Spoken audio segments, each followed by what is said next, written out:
What if the reason so many marriages feel cold isn't because of big blow-ups, but quiet truths nobody ever talks about? This video is going to pull back the curtains on what really goes on behind closed doors, so you can reconnect, rebuild, and stop drifting apart. Have you ever wondered what makes couples who look fine suddenly fall apart without warning?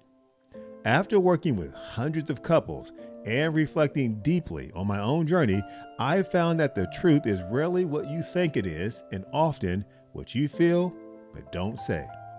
In this episode, we're breaking down 5 real truths about marriage that very few couples talk about, but everyone needs to hear. And the second one, it just might be the one that saves your relationship. Before we dive in, here's a quick marriage truth test. Write this in the comments or in a journal. What's one thing you stopped saying in your marriage and why? The answer might reveal more than you expect. Now, stay with me. Hey, I got a question for you. When is the last time you have really taken a moment to talk to your wife? Not about the bills, not about the kids, not about all the stuff that you want to do. I'm talking about really talk with her, really listen, really pay attention, and give her the time and the attention that she needs, that she wants, and she deserves. If you haven't done that, that silence, that's not good. Most people assume that once you're married, connection is a given, but that's a dangerous myth. Don't believe it. In reality, marriage creates the opportunity for connection. Success in marriage is not a guarantee. The day-to-day busyness of life, the weight of responsibilities, and even routines meant to protect the marriage can actually create distance if they are not intentional. I remember talking to a couple who hadn't had a deep conversations in months. They did the grocery run, they managed the kids' schedules, and paid the bills. But when I asked them, what is your spouse's biggest fear right now? Neither one of them could answer. They were not connected. They only coexisted together. Marriage is not a certificate of closeness. It's a commitment to keep choosing closeness. Just like owning a gym membership doesn't make you fit, being married doesn't make you emotionally connected. You still have to show up. You still have to do the work. That leads us to a truth that's harder to swallow, but it might be the very thing that changes everything in your relationship.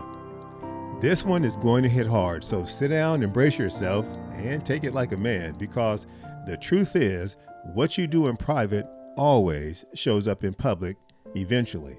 And in marriage, that truth multiplies, whether it's flirting on your telephone, letting resentment stew, or even keeping secrets. None of that stays hidden forever.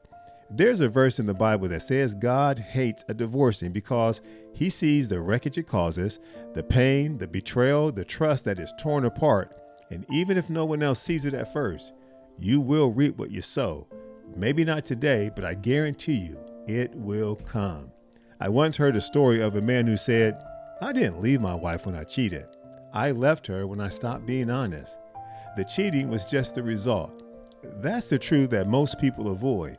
Accountability in marriage doesn't start when you get caught. It starts when you decide not to pretend.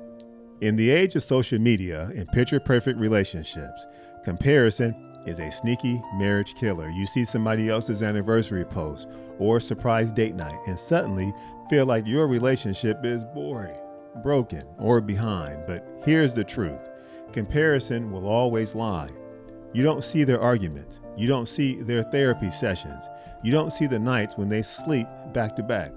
You just see highlight reels. Real love doesn't need to perform. It needs to preserve. And if you keep comparing your marriage to others, you'll miss the beauty of what's real in your own relationship. Now, so here's what I discovered. If you keep measuring your marriage against somebody else's, you'll miss your own. It's like watching a movie and forgetting your own life is happening right now. This last truth, however, is the quiet thread that weaves through every healthy marriage. And if you miss it, even the best advice won't save your marriage. Love that lasts isn't about how you feel. It's about what you do.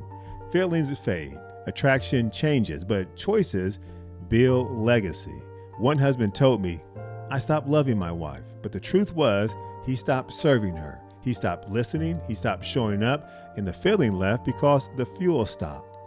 Real love shows up in dirty dishes, forgiveness after harsh words, staying through the storm and remembering why you said, I do. Here's what's amazing though. When you love through action, the feelings for your spouse often returns. Love is like a fire. It burns brighter when you feed it. Stop feeding it and it will die. Every marriage sends a message to your kids, to you, to each other. Every marriage sends a message to your kids, to each other, and to God. The question is, what story are you sending? Even during tough times, your marriage can say, we fight fair, we own our mistakes, we grow together, we forgive. Or it can say, we pretend, we perform, we protect our pride. You don't need a perfect marriage. In fact, no marriage is perfect. But what we do need is an honest one. And the story you tell with your relationship, that just might be somebody else's survival guide one day. Your marriage is a living message. Make it one worth reading. It's like a song on repeat. The lyrics you sing day in, day out become the soundtrack your life plays out. Let's recap these 5 hard-hitting truths. Marriage doesn't automatically mean connection. You reap what you sow, even in private. Most fights aren't about what you think. Comparison is a silent killer, and love is a verb, not a feeling. And the bonus truth, your marriage is always saying something. Make sure it speaks life. If any of these truths hit you today, don't let it stop at a video. Talk to your spouse. Write in your journal, change one thing this week. And if you need a space to track those changes, check out the I Will Be My Best Today journal. It's designed to help you grow, reflect, and reset. The link is in the description below. And remember, becoming better in your marriage doesn't happen by accident. It happens by intention, day by day. If this video helped you, like, share, and subscribe, and drop a comment below with which truth you needed most today.